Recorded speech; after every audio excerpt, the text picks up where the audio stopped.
어떻게 하면은 우리 아이들이 믿음으로 잘 자라고 하나님의 일을 잘 감당할 수 있을까, 여러 가지로 우리가 계획하고 준비하고 있습니다. 그래서 그런 일환으로 제가 영어 예배를 드려야겠다 생각했습니다. 물론 잘 못합니다. 아직도 잘 못하는데 이제 시작입니다. 근데 1년 지나고 2년 지나고 3년이 지나면은 이제 아이들이 들리기 시작하고 말하기 시작합니다. 그리고 아까 그 미얀마가 영국의 식민지를 살았기 때문에 영어권 국가입니다. 그래서 나중에 우리가 미얀마로 선교를 가면은 또 영어로 사용할 수도 있고, 그래서 아이들이 뭔가 어릴 때부터 꿈을 꾸고 또 하나님을 바라보고 그렇게 살아가야 됩니다. 하여튼 여러분들 우리 주일학교 또 중고등부 또 청년부 우리 젊은 아이들 위해서 기도해 주시기 바랍니다.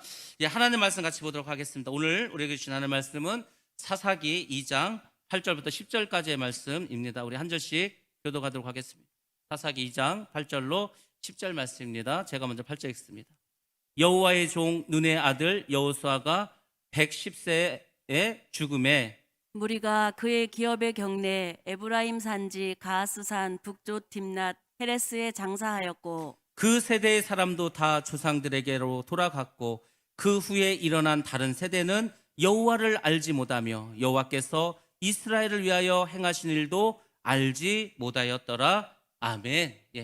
오늘도 우리 본말송에서 여호와께서 행하신 일도 알지 못하였더라 제목으로 같이 은혜 받는 시간 갖도록 하겠습니다. 5월 1일이 되었습니다. 5월이 시작되었고 가정의 달이 시작되었습니다. 매년 돌아오는 가정의 달, 여러분들 그렇게 생각하지 마시고 2022년의 가정의 달은 처음이자 마지막이고 여러분의 인생에서도 딱 한 번 주어지는 겁니다. 우리가 매년 돌아온 절기를 똑같다고 생각하면 안 됩니다. 그 해에 필요한 말씀이 있습니다. 그 해에 강조돼야 할 것이 있습니다. 그래서 올해 가정의 달은 예년과는 다른, 정말 우리 자녀를 위해서, 우리 부모님을 위해서, 우리 형제를 위해서 우리 가족이 다 연합하고 사랑으로 또 기도하는 그런 정말 은혜스러운 5월을 맞이해야 되겠다, 이런 마음을 여러분들 다 가지시기 바랍니다. 그래서 우리 교회가 변화되고 우리 가정이 변화되고 내가 변화되는 것, 매일매일 이런 일이 이루어질 때 결국 시간이 지날 때 모든 것이 온전해지고 완전해지고 그렇게 살아갈 때 주님 오실 때 우리가 다 천국으로 그렇게 올라갈 줄로 믿습니다. 우리 모두는 어린이라는 그 시기를 겪었습니다. 저도 어린이였고 제가 어렸을 때 정말 꿈나무라는 말을 들었습니다. 제가 6학년 때 우리나라에 올림픽이 개최된다는 그런 어떤 그 통보가 있었습니다. 그 바덴바덴인가 거기서 이제 그 IOC 위원장이 세울 코리아 난리가 나지 않았습니까? 저는 그거를 그때 생방송으로 그 늦은 밤이었는데 시청했습니다. 그 세울 코리아, 그 나고야 재팬하고 세울 코리아가 붙었는데 한국이 됐어요. 한국이 올림픽을 개최한다는 것은 아무도 생각하지 못했어요. 우리에게 어떻게 그런 일이 일어납니까? 그래서 그 한국에서 올림픽을 한다 해서 우리나라에서 없었던 단어가 하나 생겼습니다. 꿈나무라는 말이 생겼어요. 꿈나무. 너희는 이 나라의 꿈나무다. 그러니까 어린이들은 다 꿈을 꾸고 소망을 가지는 꿈나무로 살아가야 됩니다. 꿈나무죠. 우리 가족의 꿈나무고 우리 이 나라의 꿈나무고 우리 교회의 꿈나무가 됩니다. 근데 여러분들 그렇게 꿈과 소망에 넘쳐야 될 이 아이들이 현실적으로는 그렇게 꿈나무로 살아가지 못합니다. 그것이 우리의 아픈 그런 현실입니다. 많은 아이들이 불신앙 속에서 살아갑니다. 학교에 갑니다. 유치원을 갑니다. 그래서 이제 세상 교육을 받게 되는데 세상 교육은 아이들에게 어릴 때부터 주입시킵니다. 네 인생의 주인은 바로 너다. 네가 하고 싶은 대로, 네가 원하는 대로, 네가 되고 싶은 대로 그렇게 살아라, 이렇게 이야기를 합니다. 어찌 보면은 좋은 이야기죠. 자기 주도적 학습, 네가 네 공부하고 싶으면 해라. 그래서 자기의 어떤 중요성을 어릴 때부터 강조합니다. 근데 여러분들, 이 세상의 주인은 내가 아닙니다. 내가 어떻게 이 세상 주인입니까? 나는 주인이 아니고 천지를 창조하신 하나님이 바로 주인이 되십니다. 내가 하고 싶은 게 있어요. 내가 원하는 것이 있습니다. 근데 하나님, 주인 되신 하나님이 다른 일을 시키면 그걸 감당해야 되는 거예요. 그것이 우리의 삶이지 않습니까? 그것이 예수 믿는 거 아닙니까? 근데 어릴 때부터 하나님과 상관없는 삶을 살아가도록 이야기합니다. 또 하나, 우리나라의 학생들은, 어린이들은 학업 스트레스를 많이 받습니다. 제가 학생들을 가르치지 않았습니까? 20년 동안을. 그 아이들이 공부 잘하는 학생들이 있습니다. 서울대 가고 의대 가고 이런 학생들도 많았습니다. 걔들은요 달라요. 정말 다릅니다. 생각하는 것도 다르고 공부하는 것도 다르고 삶의 태도가 달라요. 노는 아이들도 많습니다. 사고 친 학생도 많이 있습니다. 근데 신기한 것은 다 학업에 대한 스트레스가 있다는 거예요. 전교 1등은 공부하는 거 스트레스 안 받는지 아십니까? 걔들 약 먹으면서 공부합니다. 심한 경우에는 정신병원도 갑니다. 공부에 대한 스트레스가 장난이 아니에요. 장난 아닙니다. 자살도 하잖아요. 그래서 공부 못한 애들이 학업 스트레스 때문에 자살하는 거 봤습니까? 학업 스트레스 때문에 자살하는 것은 전교에서 놀던 아이들, 그렇게 스트레스가 많습니다. 공부 못한 아이들은 학업 스트레스가 없는지 아십니까? 맨날 학교 가면 공부 안 한다고 뭐라 하지, 집에서 뭐라고 하지, 다 그 스트레스 속에 살아갑니다. 그래서 아이들이 꿈과 소망이 있는 것이 아니고 어릴 때부터 이 스트레스와 갈등과 미움과 시기와 경쟁 속에서 살아가고 있습니다. 그리고 친구 관계도 원만하지 않습니다. 친구 관계가 원만하지 않으니까 다 왕따 문화. 지금 아이들이 얼마나 줄었습니까? 제가 태어났을 때 우리나라에 그때 태어난 인구가 100만이 넘습니다. 100만이 넘. 지금 매년 태어나는 인구가 30만 미만입니다. 지금 이제 우리나라에 입학하는 아이들이 30만대로 줄었습니다. 70%가 없어졌어요. 70%가. 제가 서울에서 학교를 다녔는데 제가 초등학교 다닐 때 전교생이 8,000명이었습니다. 1학년 25반까지 있었습니다. 그래서 오전반, 오후반이 있어요. 지금 아이들 말하면 뭔 말인지 모릅니다. 소풍을 한번 가면은 개미 떼처럼, 제가 이제 태릉 근처에 살아가서 태릉으로 소풍을 많이 했는데 학교에서 태릉 가는 그 길이요, 아이들을 꽉 찼습니다. 그랬어요. 지금 어떤지 아십니까? 한 반에 20명이 채 되지 않습니다. 한 학년이 한 반 있는 학교도 많습니다. 제가 한 몇 년 전에 졸업했던 초등학교 갔어요. 경비 아저씨가 그런 거예요. 어떻게 오셨냐? 아, 제가 여기를 졸업했다. 3회 졸업생이라고. 그랬더니 학교가 없어질 뻔했다는 거예요. 왜 없어져요? 학교 했더니 아이들이 없다는 거예요. 전교생이 400몇 명이라는 거예요. 400명, 20분의 1로 줄었습니다. 95%가 사라져서 95%가 아이들이 줄어들었어요. 근데 아이들이 서로, 그 적은 아이들이 서로 사랑하고 배려하고 그렇게 살아가는 게 아니에요. 이 아이들이 경쟁하고 싸우고 왕따시킵니다. 제가 이렇게 학생들을 가르쳐 보니까 얼마나 웃기냐면은 여학생 4명이 있어요. 친한 친구입니다. 근데 오늘 보니까 한 명이 왕따 당하는 거예요. 3명이 얘를 왕따시켜요. 한 달이 지납니다. 그러니까 또 엉뚱한 애가 왕따가 됐어. 서로 돌아가면서 왕따를 시키더라고요. 그래서 내가 왜 그렇게 하냐고 했어. 왜? 아니, 왜 그런 짓을 하냐고. 근데 아이들은 그 문화 속에 살아가는 거예요. 학교에서 지금 그렇게 되고 있습니다. 지금 여러분들이 지금 학교가 어떻게 되는지 아십니까? 우리는 다 생각합니다. 아유, 뭐 내가 어렸을 때하고 같겠지. 절대 그렇지 않습니다. 전혀 다른 세상이 되었고 전혀 다른 학교가 되었습니다. 이 아이들이 믿음으로 살아가야 되는데 상처를 받고 살아갑니다. 그래서 정말 우리 자녀 교육, 새로운 어떤 대책이 필요할 때를 살아가고 있습니다. 오늘 본문의 말씀이 무엇인지 아십니까? 여호수아가 사망했습니다. 110세에 사망을 하게 되었습니다. 근데 여호수아는 어떤 사람입니까? 여호수아와 같이 살았던 그 세대가 어떤 사람들입니까?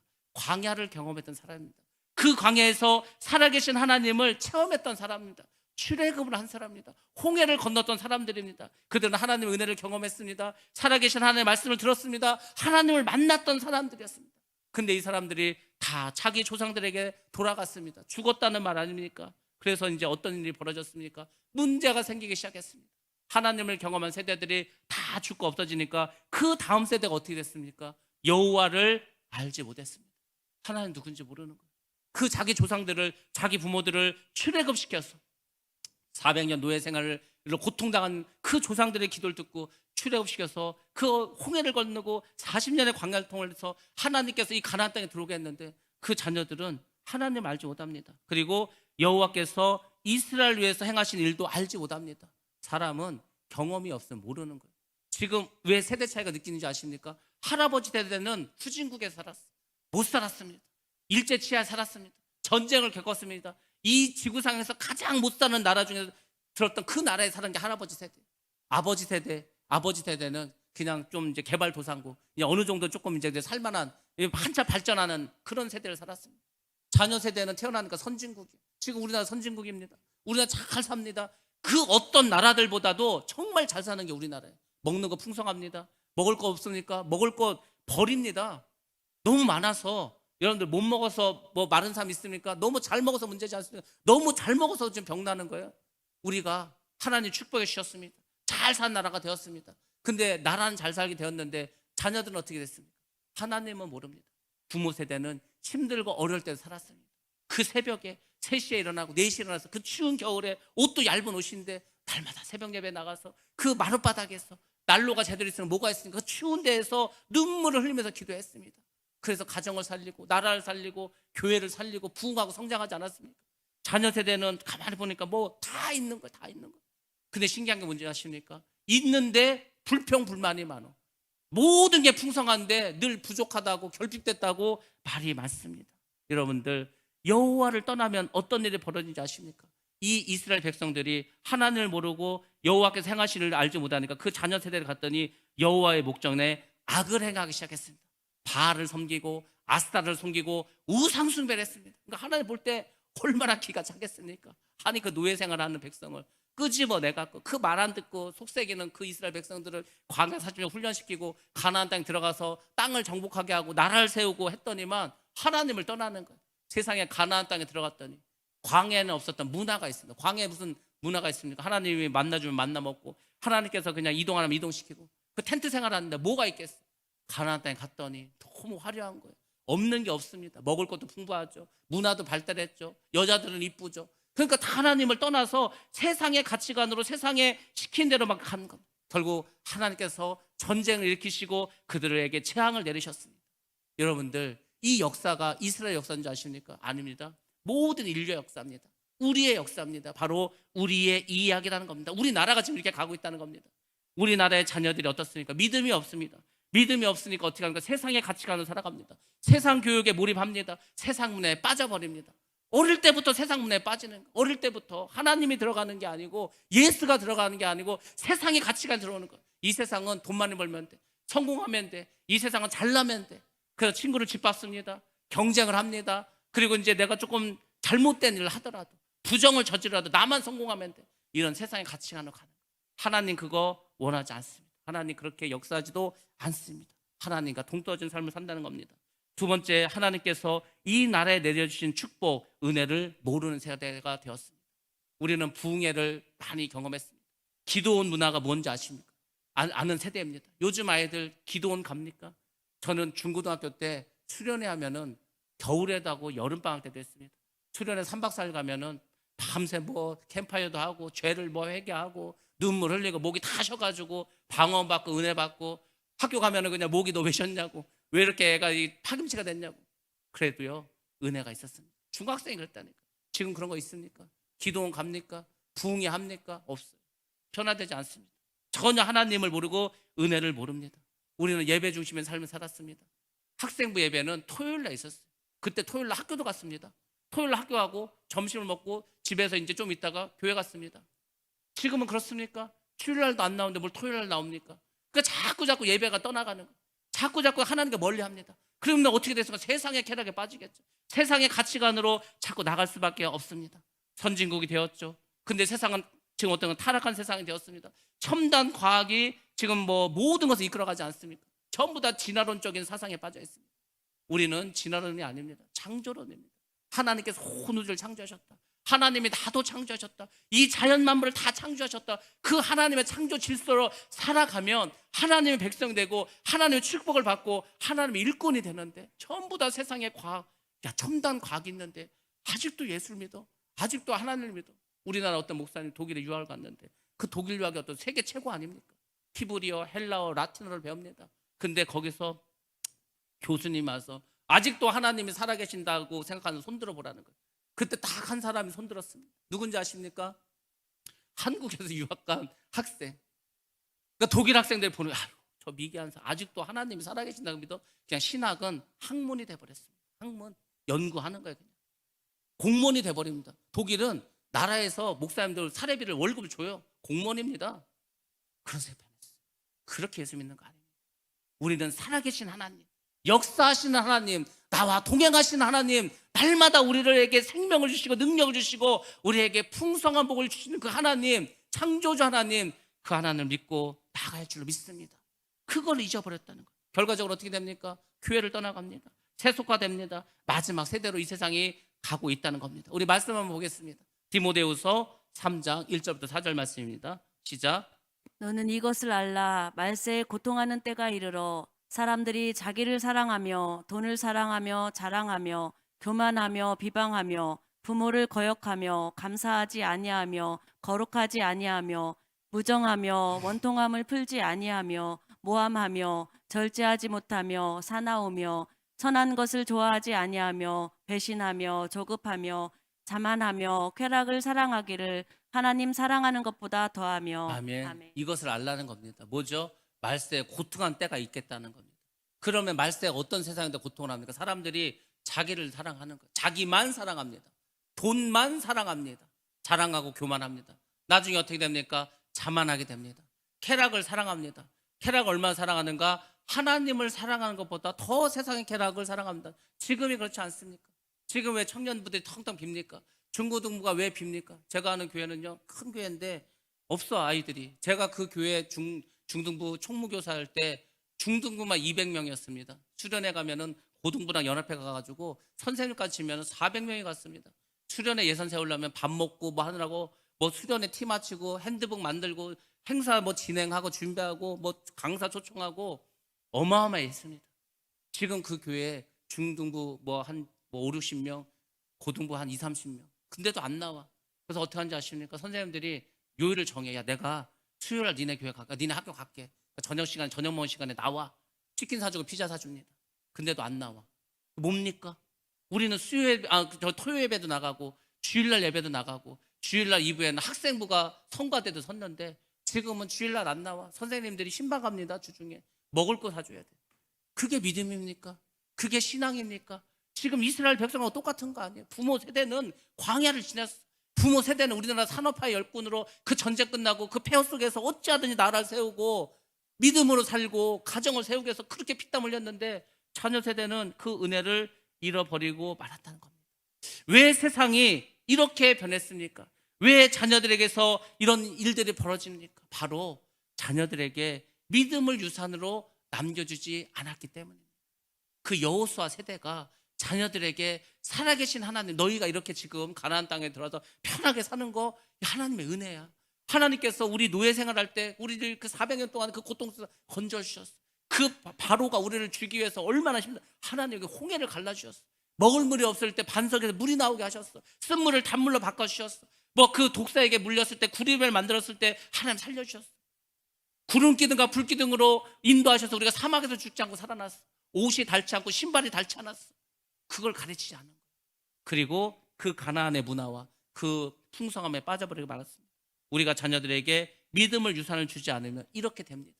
마귀는 그걸 아는 거예요. 그래서 마귀가 전략을 세웠습니다. 어떻게 하면 교회를 망하게 할까? 어떻게 하면 개신교를 파괴시킬까? 그래서 마귀가 어떤 사람을 딱 잡습니다. 하나님의 사람을 통해서 역사하듯이 마귀도 사람을 통해서 역사합니다. 그래서 앨리스 베일리라고 하는 어떤 영국의 여자를 딱 선택했습니다. 이 여자는 작가였습니다. 신지학자였습니다. 교사였습니다. 목사의 아내가 되었습니다. 이 여인도 기독교인이었습니다. 신앙이 좋은 집안이었습니다. 철저한 믿음의 집안이었어요. 근데 미국으로 이민을 가게 됩니다. 그곳에서 역사상 최고로 사탄을 잘 숭배하는 사람이 되었습니다. 어떤 사람의 지식을 가지고 사람들에게 사탄을 막 설명하는 거예요. 그리고 사탄 숭배자들을 모읍니다. 그들을 가르치고 지도합니다. 이 여자는 사탄의 영감에 민감한 영매입니다. 무당의 무당. 기도하면 사탄이 막 알려줍니다. 70여 년 전에 세 명의 사탄이 이 여자에게 찾아와서 뭔가 알려줬습니다. 네가 지금부터 할 일이 있다. 너는 이 세상에 있는 교회를 파괴시켜라. 예수를 믿는 가정을 파괴시켜라. 그래서 내가 너에게 10가지를 알려주겠다. 그래서 그 10가지를 책으로 씁니다. 그것이 기독교 말살을 위한 10가지 플랜이라는 책입니다. 이것이 사탄의 전략 전술이고 이것이 가슴 아프게도 성공했습니다. 그래서 전 세계 교회와 가정과 학교와 다 무너져버리고 말았습니다. 자, PPT 한번 보여주시기 바랍니다. 사탄의 개신교 파괴 10대 전략. 저 여자가 바로 앨리스 베일리라는 여자입니다. 저 여자가 이 책을 쓰고 지금 이 세상을 이렇게 바꿔버렸습니다. 첫 번째가 뭐냐면 교육 시스템에서 하나님과 기도를 제거하라는 것입니다.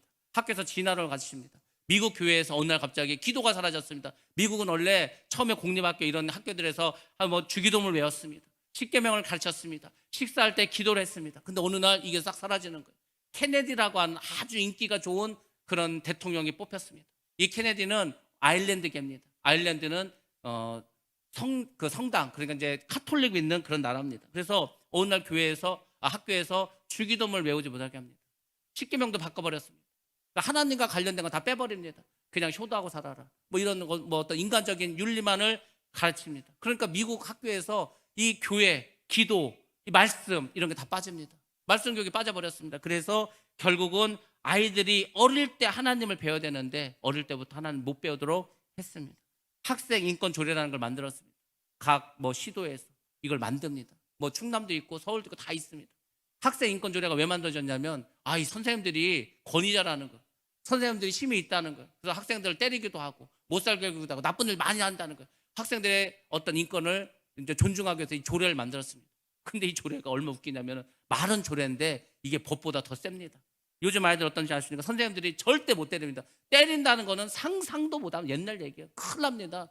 때리면 부모들이 저 진단서 끊어가지고 고소시킵니다. 폭행범으로 그냥 감옥 가야 됩니다. 절대 못 때립니다. 욕도 못 합니다. 큰일 납니다.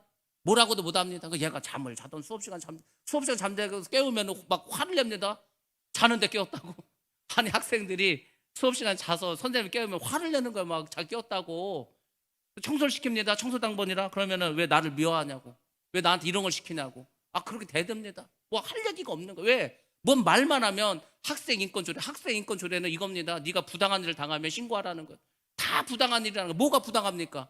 교육시키는데 지금 이렇게 돼버렸어. 학교가 아이들한테 말을 못하고 가르치지를 못하고. 그러니까 이제 자기 멋대로. 우리가 오늘 읽었던 그 기도 제목에 묵상 기도가 그거지 않습니까? 이게 아이들이 이게 율법이 없으면은요 그냥 망령되이 행하는 거, 망령되이 그냥 그렇게 살아가는 거. 지금 이렇게 해서 교육에서 하나님과 다 기도가 사라졌습니다. 두 번째는 아동들에 대한 부모의 권위를 축소하라는 겁니다. 아동에서, 아이에게서 부모의 힘을 빼버리는 거예요. 부모가 중요한 존재가 아니에요. 부모의 말을 듣지 않습니다. 내 인생은 나의 거라는. 아니 부모가 지금 낳아줬는데 키워줬는데 이거 학교 다니고 하더니 내 인생은 나의 것이니까 참견하지 말라는 거예요. 내가 어떤 직장을 내가 누구와 결혼하든 내가 어떻게 살든 절대로 관여하지 말라는 겁니다. 이게 요즘 아이들이에요. 왜 그렇게 됐습니까? 어릴 때부터 그렇게 살았어요. 자기 주도적 학습이라는 게 내 인생의 주인은 나라는 거예요. 아니 어떻게 인생의 주인이니까 내가 됩니까? 하나님인데 그걸 인정하지 않는 거예요. 학교 교육이 그렇습니다. 세 번째는 기독교적 가정 구조를 파괴하라는 겁니다. 성경은 거룩하게 살라고 말합니다. 성결하게 살라고 말합니다. 가족 안에서 사랑을 누리면서 살아가라고 말합니다. 근데 거기서 그걸 다 빼버리는 기독교적인 가정. 가정에서 예배를 드리고 밥 먹을 때 기도를 하고 주일 되면 예배 드리러 가고 뭐 이런 어떤 기독교 문화를 가정에서부터 없애겠다는 겁니다. 그 북유럽에서 이런 일이 벌어졌어요. 그 집에 자녀가 5명 있었습니다. 어린아이는 뭐 이제 뭐 태어난 지 얼마 안 되고 뭐 큰애는 이제 뭐 초등학교 다니는 이 정도 됐어요. 5자녀가 있었는데 어느 날 정부에서 나와가지고 이 아이들을 다 부모에게서 빼앗아 갔습니다. 아이들 다른 데 보냈어요. 왜 그러냐 그러니까 이 부모가 교회를 다녀요. 그래서 이제 아이들을 교회를 데려갔습니다. 근데 이제 나라에서는 그러는 거야. 이 아이들이 종교를 선택할 자유가 있는데 왜 부모가 어릴 때부터 이렇게 강압적으로 아이들 기독교를 믿게 하냐.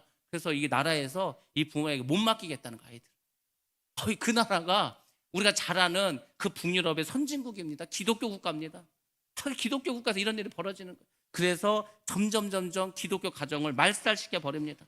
음란한 세상이 됩니다. 동성애가 반칙이 됩니다. 차별금지법이 통과되면 이제 다 망하는 거예요. 교회는 다 우리는 생각하면 차별금지법은 그게 동성애만 못하게 하는 줄 알지 그렇지 않습니다. 제가 이따 좀 말씀드리겠지만 전혀 그런 세상이 아니고 내가 차별받았다고 생각하면 그게 다 벌이 되는 거예요. 그게 다 범죄가 되는 것입니다.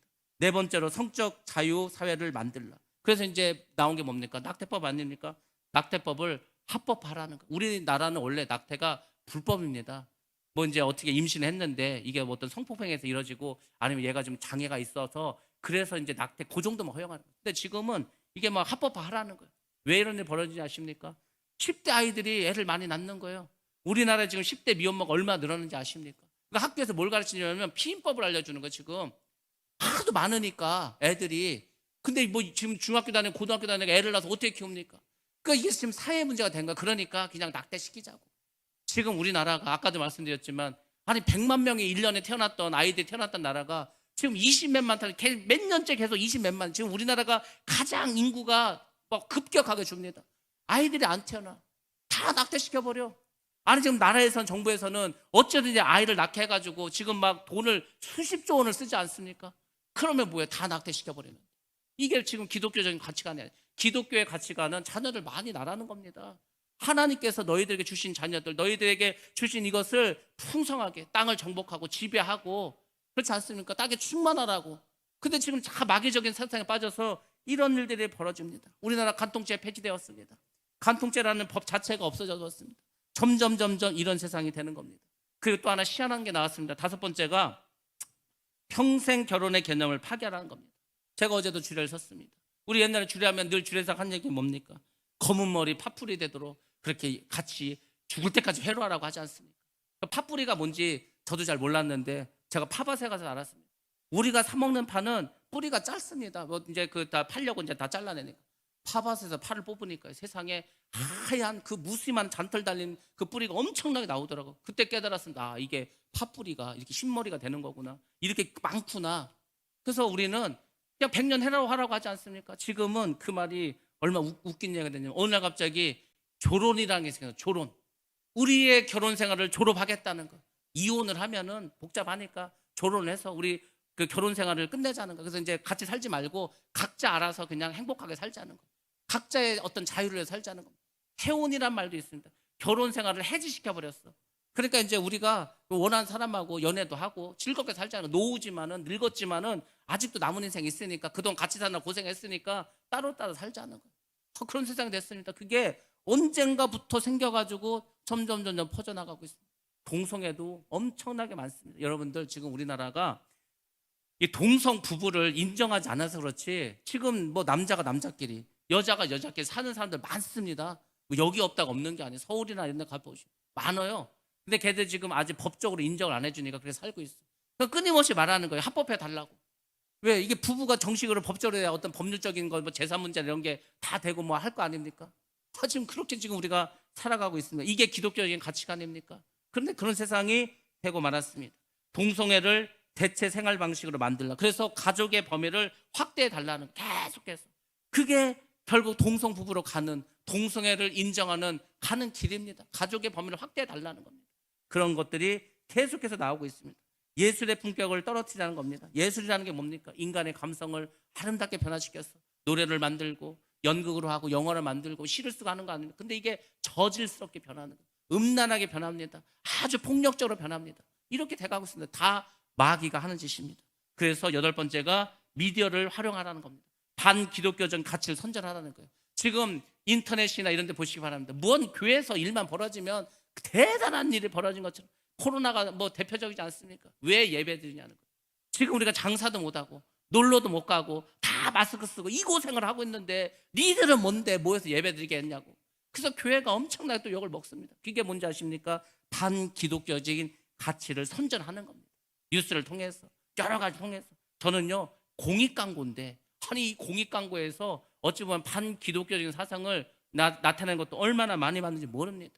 아니 요새 TV 보면은 갑자기 어제도 제가 EBS에서 그걸 봤습니다. 어떤 나이 든 수녀가 있어요. 어떤 나이 든 비구니가 있습니다. 그런 친구요.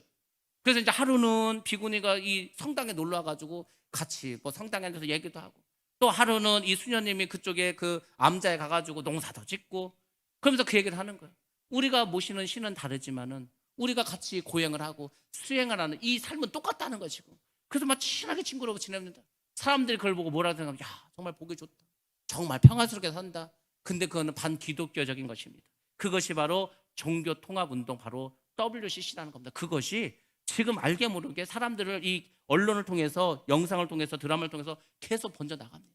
그리고 10번째가 뭔지 아십니까? 바로 이 모든 것을 법제화라는 거예요. 여러분들 법이 왜 무서운지 아십니까? 법이 딱 정해지면은요 모든 것이 그 법에 억압돼 버립니다. 우리가 포괄적 차별금지법이라고 하잖아요. 이 포괄적이라는 말이 얼마나 무서운지 아십니까? 내가 기분 나빴다는 거. 내가 지금 어떻게 보면 인격적으로 모욕을 당했다. 그러면 다 그게 신고 대상이 됩니다. 그게 다 신고하는 거예요. 그렇게 되면 지금 어떤 세상이 되겠습니까? 지금 이미 그런 세상이 돼서 얼마나 많은 악영향이 벌어지는지 모릅니다. 근데 이런 세상을 우리 자녀들이 살아가고 있습니다. 여러분들 이제 자녀들을 어떻게 믿음으로 키워야 되겠습니까? 어떻게 자녀를 교육해야 되겠습니까? 몇 가지만 말씀드리겠습니다. 첫 번째, 인생의 주인이 누구인지를 확실하게 바로 알려줘야 됩니다.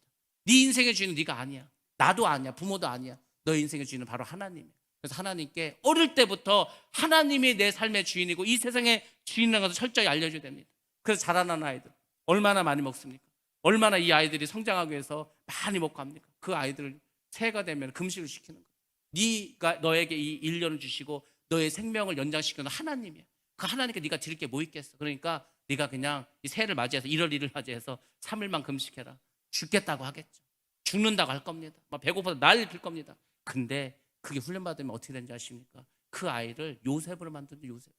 요셉이 뭐 좋은 대학 나온 줄 아십니까? 요셉은요 그냥 종사를 했습니다. 노예 생활을 했습니다. 나중엔 감옥에도 갔습니다. 그 요셉이 하나님이 주시는 지혜를 받으니까 국무총리가 됩니다.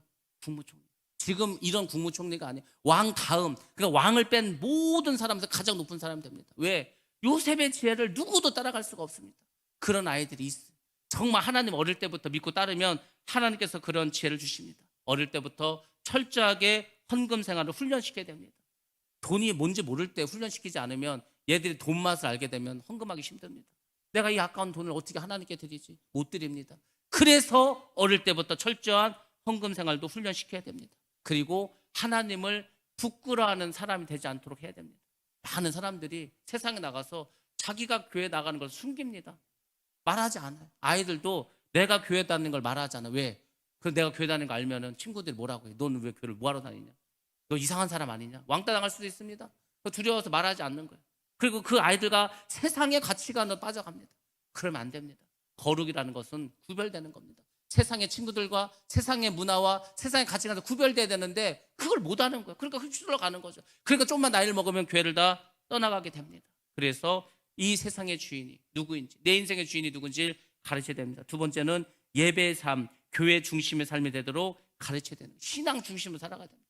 아니 왜 교회에서 고3이 교회 나오면 뭐라고 합니까? 고3은 교회 나오면 안 됩니까? 야, 너 고3인데 학교 가야지, 공부해야지, 왜 교회를 나왔어? 그런 아이들은 대학교 가는 순간 교회를 굿바이입니다. 끝이에요, 끝. 여러분들 힘들고 어려울 때, 고3 때 아닙니까? 아이들에게서는 그때 하나님께 기도해야 될 거 아니에요? 그때 하나님께 의지해야 될 거 아니에요? 그때 살아계신 하나님 만나야 되는데 교회를 못 나오게 해, 예배를 못 드리게 해, 끝나는 겁니다. 그 아이는 영원히 하나님께 돌아오지 않습니다. 제가 아는 고3은 주일 예배뿐만 아니라 수요 예배도 참석했어요. 그 담임 선생님이 야, 너 무슨 이단이냐? 너 무슨 광신자나? 그랬습니다. 아니 수요 예배 나가면 광신자입니까? 근데 그 아이가 공부를 잘했습니다. 좋은 데 갔습니다. 장학금도 받았습니다. 하나님은 그 아이에게 지혜를 주시는 겁니다. 제가 아는 유치부 아이가 있어요. 3살, 5살 자매인데 이 땅콩만한 것들이 맨날 예배 제일 앞에 앉아가지고 그 예배를 그냥 목사님을 그냥 똑바로 초롱초롱 늘어가지고 떠들지도 않고 조들지도 않고 따르지도 않고 막 예배를 드려서 3살, 5살짜리가 그 아이들 지금 중학생 되고 고등학생 됐습니다. 이 아이들은요 다른 아이들하고는 이 상대가 안 돼. 하나님 얼마나 지혜를 주시고 얼마나 바르게 키워주시고 얼마나 정말 구별된 삶을 사는지 말도 못합니다. 자녀는 그렇게 키우는 겁니다. 내가 키우는 게 아닙니다. 세상 교육으로 키우는 것이 아닙니다. 하나님이 키워주시고 믿음 주시고 역사해 주시고 그들의 삶을 인도해 주시죠. 믿습니다. 그 다윗처럼 요셉처럼 키워야 될 거 아닙니까? 그리고 체벌 관계는 성경적이라는 것입니다. 제가 아는 어떤 사모님은 아이들을 그 검도할 때 쓰는 죽도로 팼습니다. 죽도로. 딱 이제 보고 있다가 때가 됐어. 그러면은 너 이제 방으로 들어와. 2시간 동안 팼습니다. 꼼짝을 못했어. 근데 그 아이들이 그 엄마가 패는 그거에 꼼짝 못하고 그냥 그렇게 했어. 근데 그들이 어떻게 된지 아십니까? 자기들이 돈을 벌어서 대학을 가고 자기들이 대학에 등록금 다 내고 장학생이 되고 군대 가서 모은 돈을 아버지를 위해서 드리고 그리고 자기가 대학을 졸업하고 서울에 방을 얻을 때 그 보증금도 다 자기가 아르바이트하고 자기가 다 한 거 다 모으고 그렇게 해서 갔습니다. 그 목사님은 개척교회에서 돈이 없었어요. 자녀들에게 돈을 줄 수 없었습니다. 그 목사님이 자녀에게 준 돈 딱 이겁니다. 군대 제대하고 온 아들에게 용돈 5만 원 준 거. 그게 자식에게 준 모든 돈입니다. 결혼할 때도 다 자기들이 벌어서 갔습니다. 그리고 지금 하는 얘기가 뭔지 아십니까? 너무 감사하다. 저를 이렇게 훈련시켜 주시고 저를 이렇게 키워주셔서 감사하다는 겁니다. 남들은 막 용돈 100만 원 받고 뭐 집 산다고 하면 뭐 몇 억을 보태주고 그렇게 했는데 그 자식들 부모님께 감사한다고 하는지 아십니까? 아니, 돈을 물려주면 감사하다고 안 합니다. 그때만 돈 받으려 위해서 잘 보일 뿐입니다. 근데 이렇게 믿음을 키우고 신앙을 키우고 정말 체벌과 그런 어떤 훈계를 해서 키운 자녀들은 부모에게 감사하는 거예요. 부모의 기쁨이 되고 부모의 영광이 되는 것입니다. 여러분들 부모는 이 아이에게 하나님을 알려주는 거예요. 하나님을 믿는 게 무엇인지를 알려주고 그 길로 가도록 해주시는 겁니다. 그래서 아이들에게는 무서운 존재가 필요한 거예요. 그거를 엄마가 해야 되는 겁니다. 엄마가 그 자녀를 뭐 그렇다고 무슨 과잉보호 하라는 것도 아니고 잔소리 하라는 것도 아니고 평생 내비둬. 잘못된 게 쌓여. 그럼 그때 불러서 따끔하게 혼내는 거야. 네가 이렇게 살면 되겠어? 네가 하나님의 자녀인데 믿음으로 살아야지. 그래서 자꾸 어떤 믿음으로 훈계할 때 그때 그 자녀가 바르게 성장할 줄로 믿습니다. 마지막으로 제가 알려드리고 싶은 것은 자녀들을 사랑이 많고 배려하는 인성이 좋은, 인성이 몸에 배어있는 그런 아이로 키우라는 겁니다. 믿음은 좋고 신앙이 좋은 것 같은데 이기주의자예요. 자기만 알아. 자기만 잘 먹고 잘 살아. 다 소용없습니다. 어린 아이들을 어릴 때부터 친구들 자꾸 사랑하고 배려하고 도와주고 선한 아이로 키워주시기 바랍니다. 세상이 자꾸 악해지잖아요. 그러니까 선하게 키우라고. 세상이 악해진다고 같이 악하게 키웁니다. 아닙니다. 악한 세상인데 선하게 키우면 반드시 하나님 사용해 주십니다. 제가 말하잖아요. 착하게 살라고. 왜 예수 믿는 사람들이 악하게 삽니까? 예수 믿는 사람은 말도 행하는 것도 더 선하게, 더 하나님 기뻐하시게 그렇게 살아가야 됩니다. 그것이 예수의 향기를 풍기는 겁니다. 그게 천리향이 되고 만리향이 되어서 예수의 그리스도의 사랑을 전하는 것이 될 줄로 믿습니다. 여러분들 우리 자녀를 위해서 기도해 주시기 바랍니다. 자녀들 믿음을 키우시기 바랍니다. 그래서 그래야 교회의 꿈나무가 되고 하늘나라의 일꾼이 될 줄 믿습니다. 이를 위해서 기도하시고 또 헌신하시고 도와주시는 여러분과 저가 되기를 주의 이름으로 축원합니다.